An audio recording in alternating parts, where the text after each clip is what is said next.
Okay, so I'm just sort of going over a really old match from, I think it's 1997 or 1998. I can't remember exact date, year, but I know it's Blackpool year-end Congress.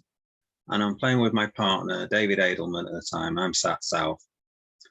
And Rona Goldenfield is west, and her husband, her late husband, Bernard Goldenfield, is sat east. Bernard and Rona are playing a weak no trump. And this is the very last board of the whole tournament. The teams, sorry, not the teams.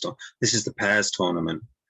And the previous day, me and David, along with Diane and Peter Ackerman, we've won the teams. So we're going into this final day on the very last table. And basically, whoever can win this match, 13-7, something like that, is going to win the tournament. Okay, so it gets to the last board, and I don't think we've had a good set. And my partner, well, I'll just go over the bidding. First of all, Rona opens a weak no trump, and then David bids 3 hearts.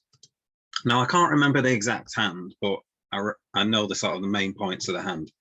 The bidding goes a no trump, 3 hearts. Bernard passes, and I think for a while, and I decide to bid 4 hearts. And he goes pass, pass, pass. And the opening lead is, I think, something like the Jack of Diamonds. Okay, and then dummy goes down. And I don't exactly have this hand. I'm sure I have like 2 aces in my hand and 3 hearts, but I can't remember the exact hand. So I've kind of manufactured a hand to get across the point of the hand.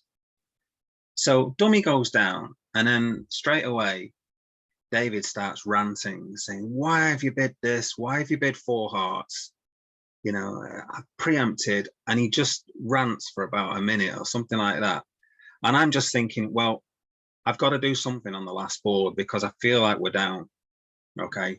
I don't think we're winning this tournament, and I want to get a good result on the last board. So I'm kind of going all or nothing. I'm going all in, basically. I've calculated in my head that if we don't get a really good board here, we're not going to win the tournament. And I'm not interested in finishing 3rd or 5th or 7th or whatever. I want to try and win it.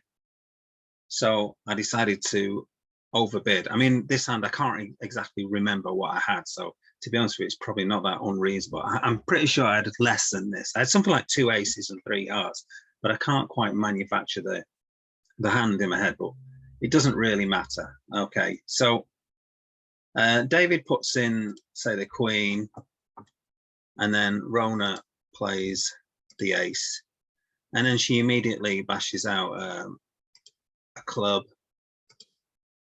Okay, and then plays another top club. Okay, and then plays another top club, and then you rough that, and so you've got to this point.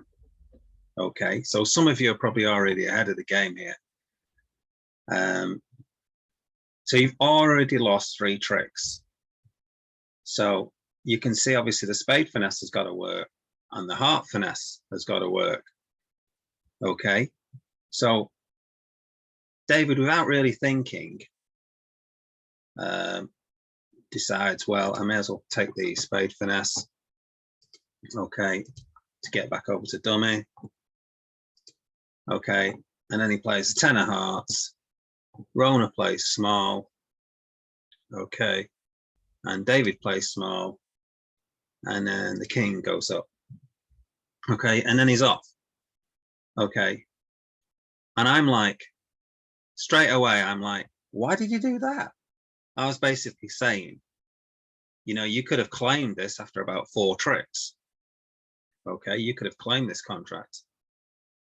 So if we go to undo and see what I'm on about.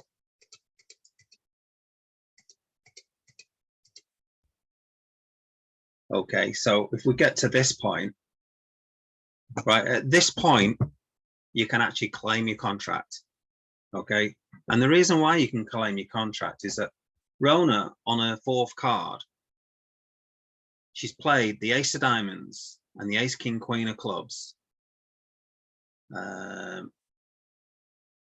Actually, I don't think she played it. I don't think she had that much. I've constructed this hand wrong. About ace king queen 7. 8, 9, 10. No, that's right. Ace, king, queen of clubs, and the ace of diamonds. So she's already come up with 13 points.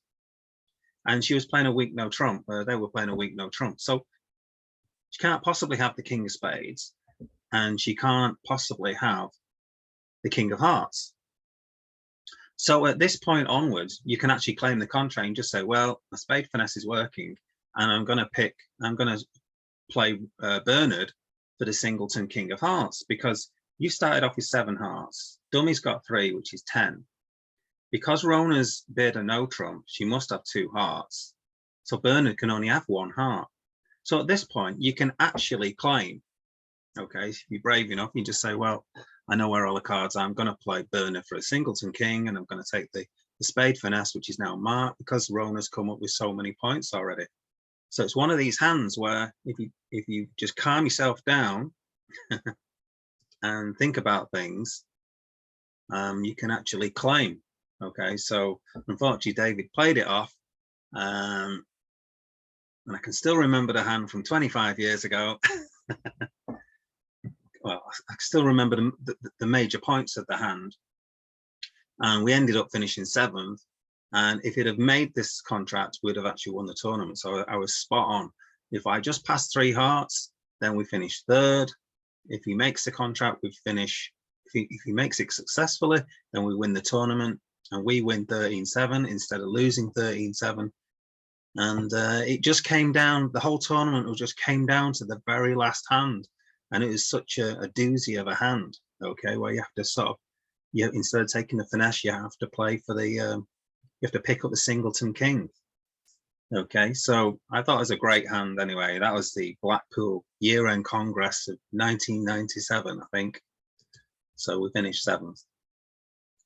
C'est la vie.